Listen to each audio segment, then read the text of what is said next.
bad news. The drone we had tracking that intrusive noise, it's gone. Lost contact hours ago. I'll keep monitoring the hydrophones for that noise, but as of now, unless the drone resurfaces, that's all we've got.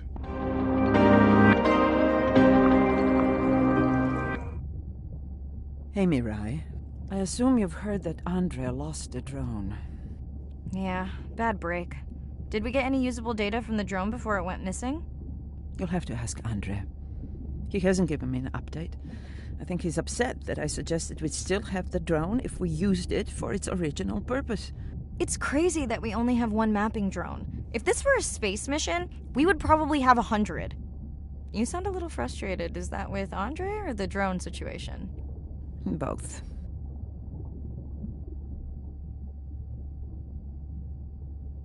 Harsh. Andre really does have good intentions. I just wish he wasn't so cold with me, just because I turned my prior research into a successful biotech business. Not every company is evil.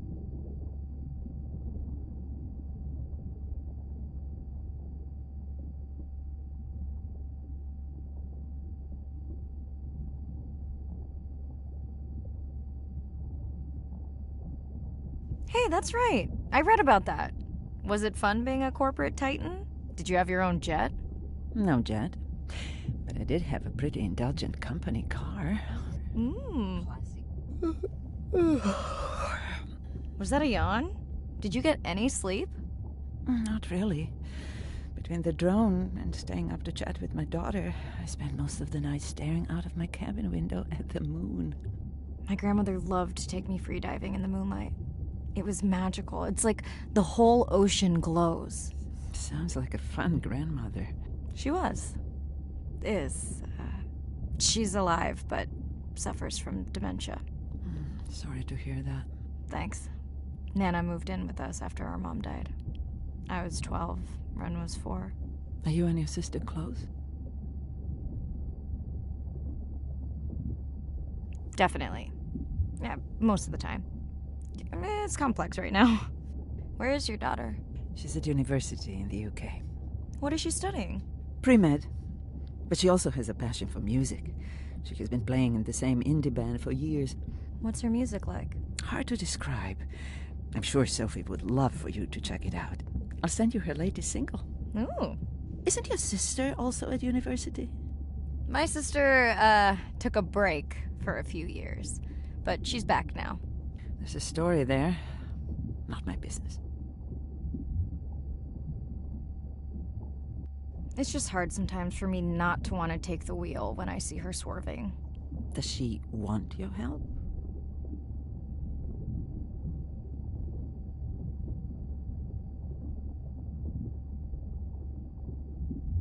I don't think she wants her stuff to get in the way of my success. You sound like me talking about my daughter. Yeah, complex. People are messy. That's why I study whales. Speaking of which, I better get prepped for our next dive. Yeah. Catch you later. Yes, of course.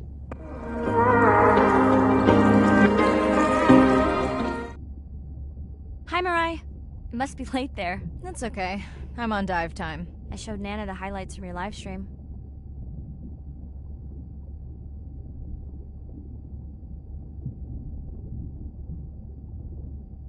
Yeah? Did she like the whales? It's hard to know. She did huff at the dolphins, though.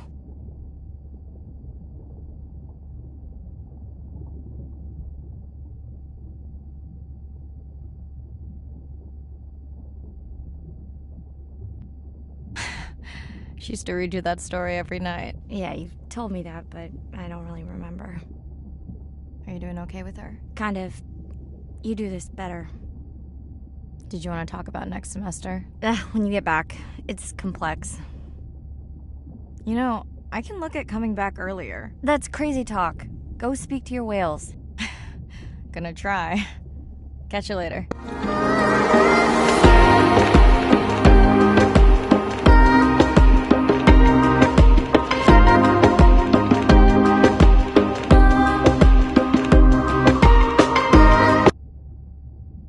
Day 7. About to enter the Twilight Zone. I'm following Andrea's family down to the seamounts, where I hope to observe them hunting.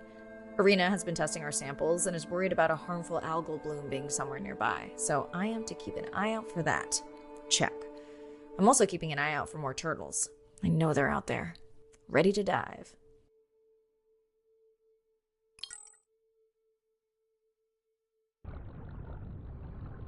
I'm in and okay. And we're streaming. Hello, everyone. Welcome, or welcome back. I'm diving near a seamount region, also known as the Twilight Zone, because it is just beyond reach of the sun. And we'll be taking some questions live, so be nice. We'll also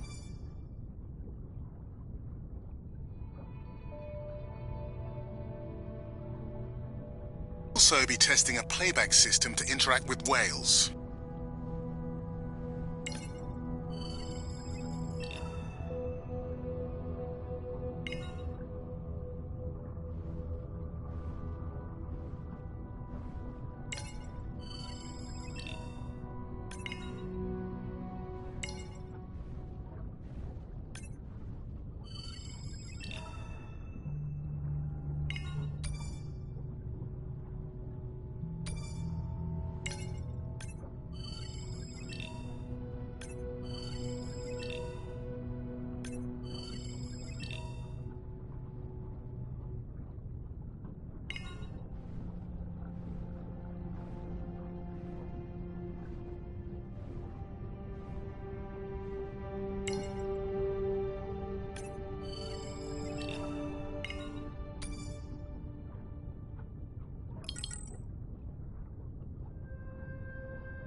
Want to hear something cool?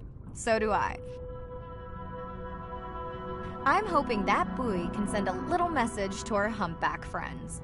That's right. Andre is going to serenade some humpbacks. Well, not me, but using a song I generated from other recordings.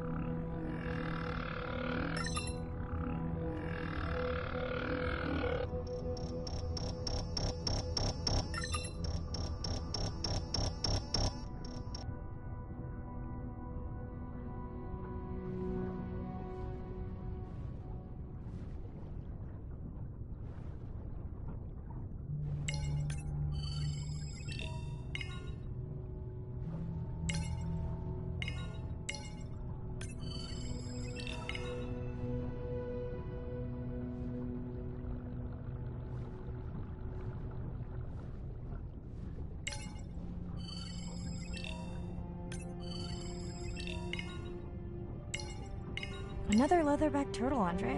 And feasting on some moon jellies. That is odd. Is that the same one we saw before? It looks bigger, but let me zoom scan it to be sure.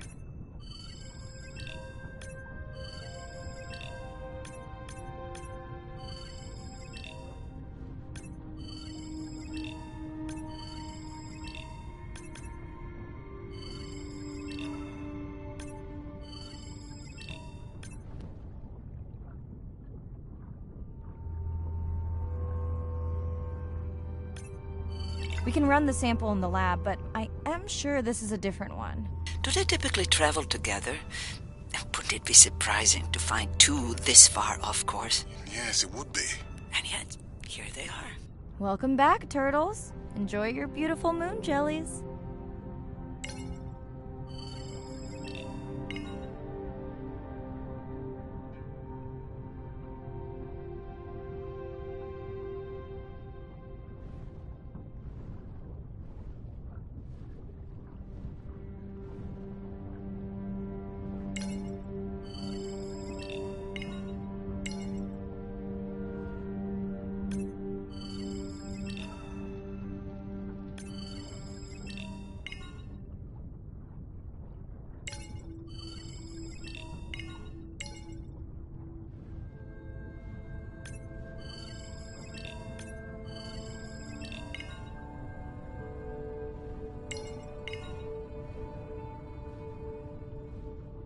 Okay, time to see if any humpbacks respond to our song. Jordan wants to know how you will know. Great question. If we have recorded him before, we'll see if the influence of our song affected his. Scientists believe whales from one region can influence the song of whales from another when they mix.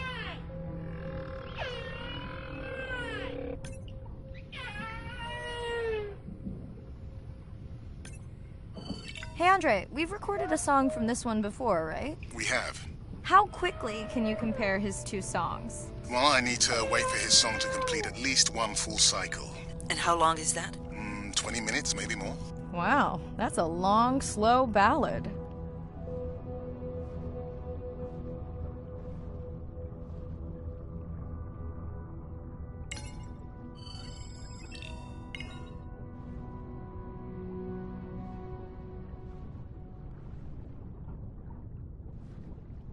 Dana squid.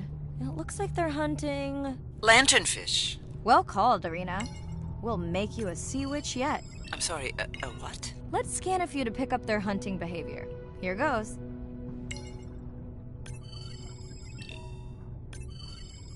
Scott from Denver wants to know if they eat each other. Some do.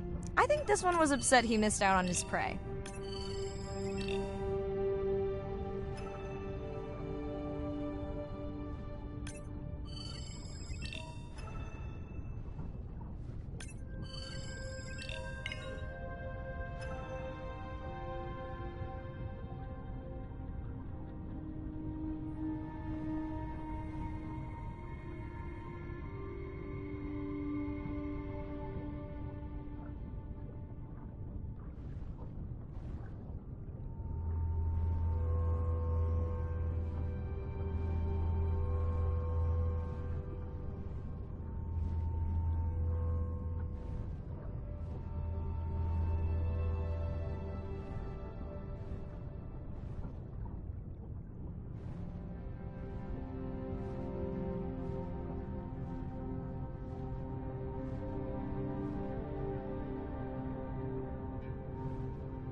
Great. I've been waiting for this.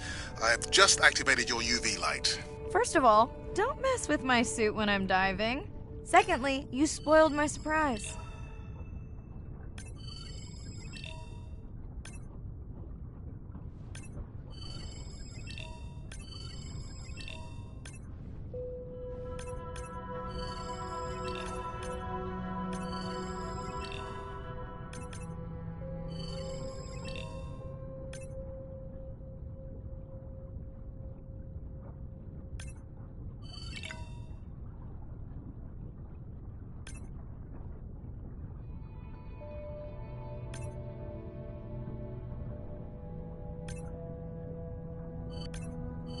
Swell sharks have developed biofluorescence to communicate with each other. Their eyes have special adaptations for the UV light. Now you can see what a swell shark sees. That's what I'm talking about.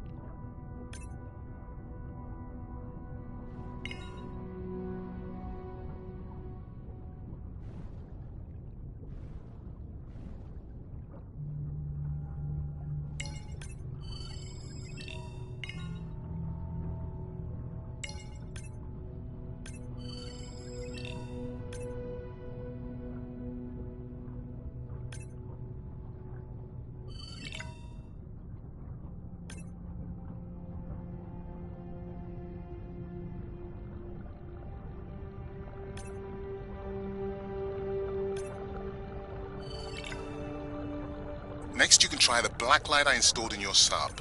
You did not. You did install it in your dorm room back in the day. Your wife showed me pictures. Well, uni was a good time. What am I looking for here? Oh, one of our sperm whale tags must have fallen off. Andre, you really need better glue for these. I don't use glue. I've tracked down the tag. It's in a cave. I wonder how it got in here.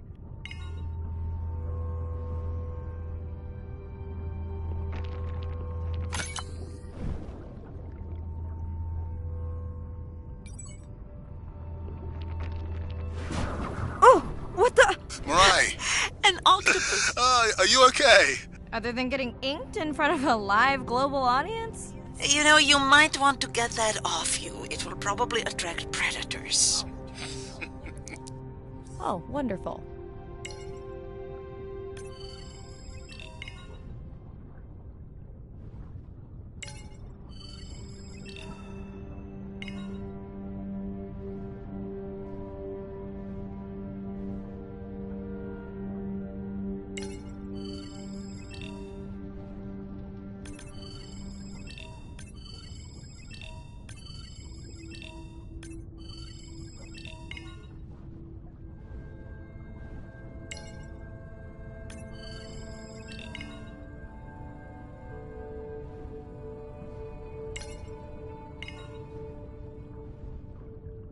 Okay, last boy of the dive. How are you feeling?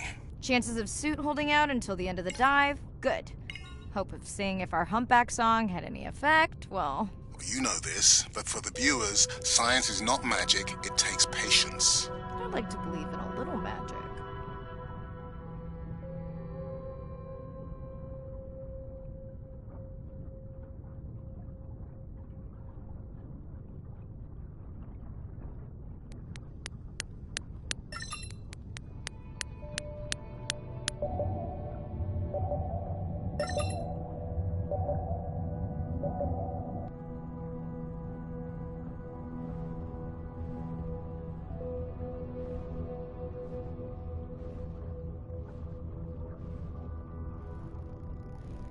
Sperm whale. I think it's... Yes, it's hunting!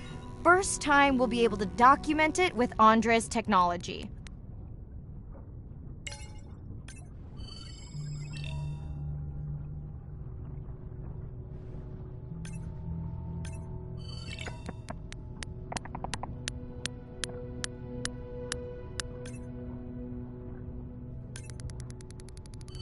Come on, come on. And then the buzz. I got it! Raj from Mumbai wants to know, what's the buzz? I think he was making a joke. Got it. But what is the buzz? How is it used? We're not entirely sure, but definitely associated with being close to prey. This is just a warm-up. The real fun will come in the deep.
Andre. Well, there's no way these little ones are thousands of miles off course. Right, Andre? Give him a minute. Right. Let's scan a few of these to get their gender. There's a tiny tag here. Andre?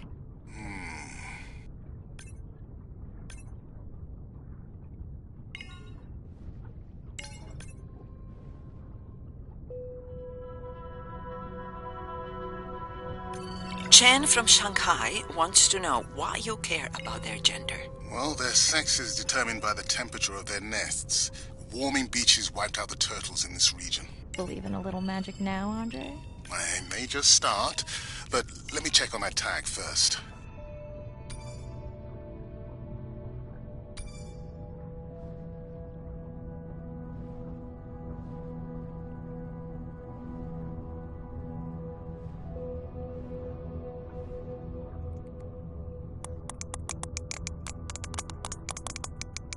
Oh, wow. Glad we didn't miss this. Beautiful. Yeah, they must have been hunting down past the rift. I think we found our spot for our first deep dive. Mirai, check out that one closest to you. What's that on its skin? Not sure I can catch them. They're headed to the surface. Might just be a scrape from a ship strike. Yeah, let's hope that's all it is. Let's end it here.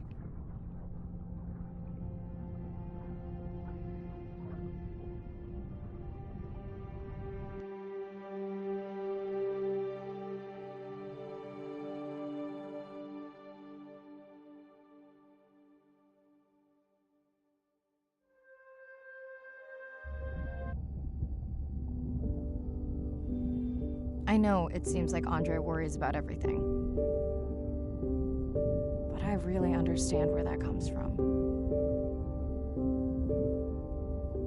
Everyone's seen the pictures, but I can tell you it was really tough to be doing hands-on work when we were losing entire species. For me, it was the whales, but for Andre, it was the turtles. I stayed to help him. Several of the other scientists did as well. By then, only Andre's protected nests were the ones producing turtles in the region.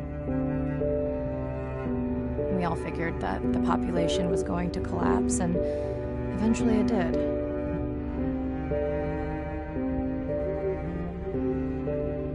But seeing this large man spend day after day carrying tiny turtles from the nest to the water, it inspired us to stay.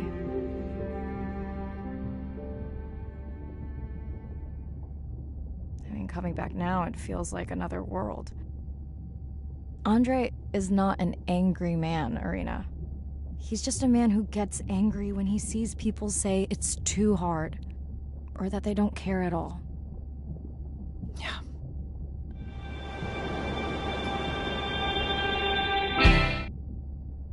Hi, Mirai. Sorry to miss the post-dive brief. I've been listening to our humpback recordings for hours and got myself in a kind of funk. Actually, I started listening to the humpbacks and then switched to Miles Davis. Anyway, I don't see any clear sign that our playback influenced any of the other whales yet, but I just know we're on the right track. I'm sorry to be in such a mood. Don't know what to make of those turtles or what's going on with our sperm whale family. Right. Catch you in a bit.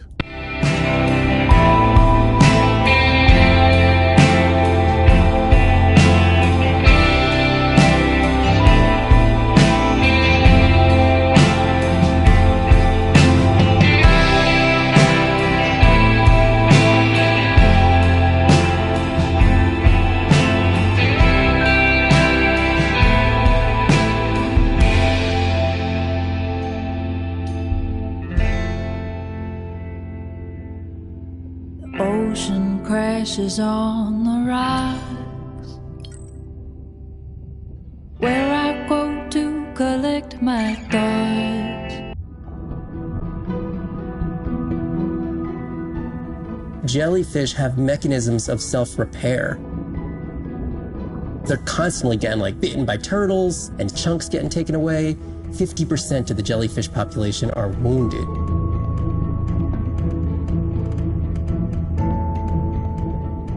So they've gone through 500 million years living, persisting in the ocean in simplicity, and they've come up with some remarkable ways of living. There's something called the immortal jellyfish and how they age, aging in reverse, which we're just beginning to understand, where they get old and then degenerate back into a youth again. In understanding the gene pathways and how this happens, this could look at, humans. We don't have this capacity to age in reverse. It's like Benjamin Button, and it's here. And it just takes the kind of focus and dedication to look at that jellyfish and to grow that jellyfish and to figure out how to use the best available scientific tools to get at this question. It's just about kind of looking super deeply and letting the secrets unfold.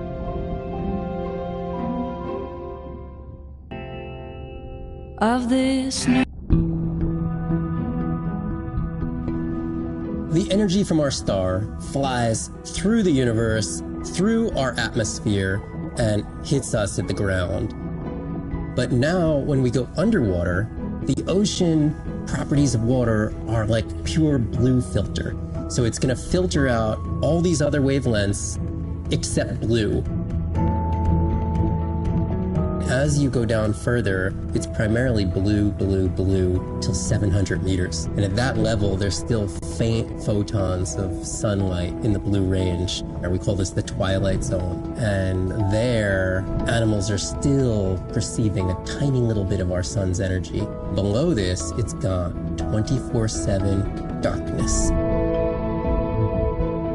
And it turns out that there's a ton of color vision down in the deep. So it's like they're making enough light down there to be able to be satisfying all the eyes of the deep sea creatures. So it's not this totally dark world down there. It's still light. It's just the animals are making the light rather than the sun. We've designed all this technology to kind of satisfy our visual hardware. As I started looking at other animals, they have totally different hardware. And I've been looking at everything through these silly little primate eyes. We have to overcome our humanness to jump behind the world of a shark or another creature and see the world from their perspective. We found a biofluorescent shark, and it only sees right at the blue-green interface. So it's really just tuned to a very similar spectrum to the environment it lives in. This fluorescence was creating greater contrast for the shark. It's like this endless well of information. We're at the very tip of the iceberg.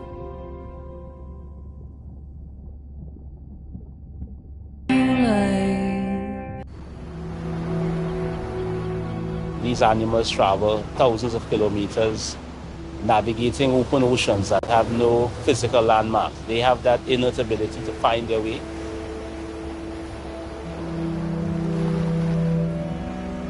They're only sharing our beach for a short point in time, but they need protection because man has brought an ancient species to near extinction. I got involved at a time when hostilities were very real. People came with guns and machetes to poach a turtle. We would protect these animals at all costs. Because on the high tides, when the tide comes up, this area here will be flooded, right? So when the sea turtle lays her egg, the nest requires a constant temperature. And if we recognize that this nest is in a real bad spot, we choose a spot further inland on the beach that's stable, and then we would evaluate if the eggs were able to hatch because of us moving them. And in both cases, we're always right. So as the villagers began to benefit from the tourism that turtle conservation was creating, they saw that the turtle was worth more to them alive than dead.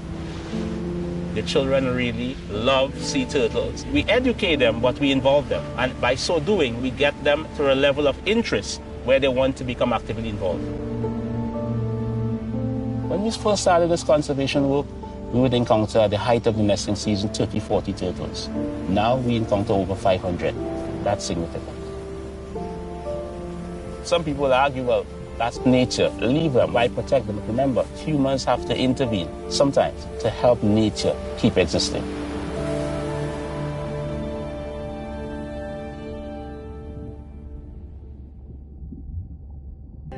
I think I see a new light. Coral garden lives, but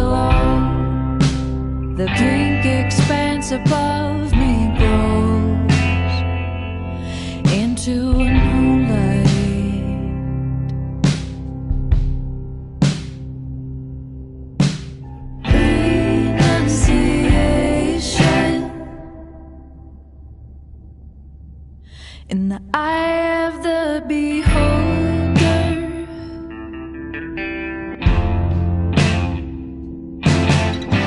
renunciation,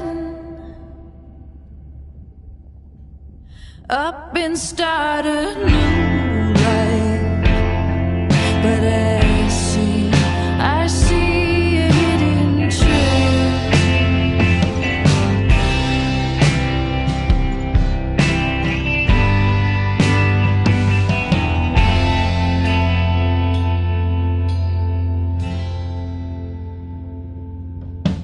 The dolphins rise to my surprise, while in the trappings of my mind, and I'm reconciled for a little while. For in the palm of nature's glow, I'm reminded I really don't know. And I'm reconciled for a little while. Renunciation. In the eye of the beholder,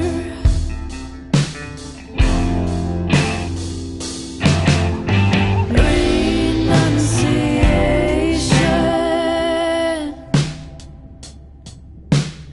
up and start a new life, where I see a hidden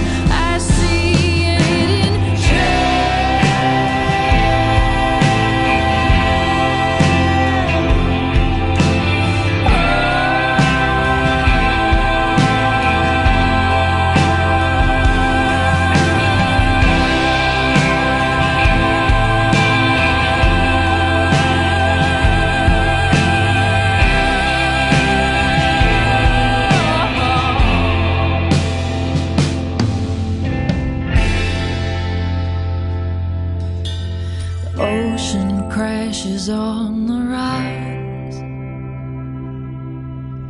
where I go to collect my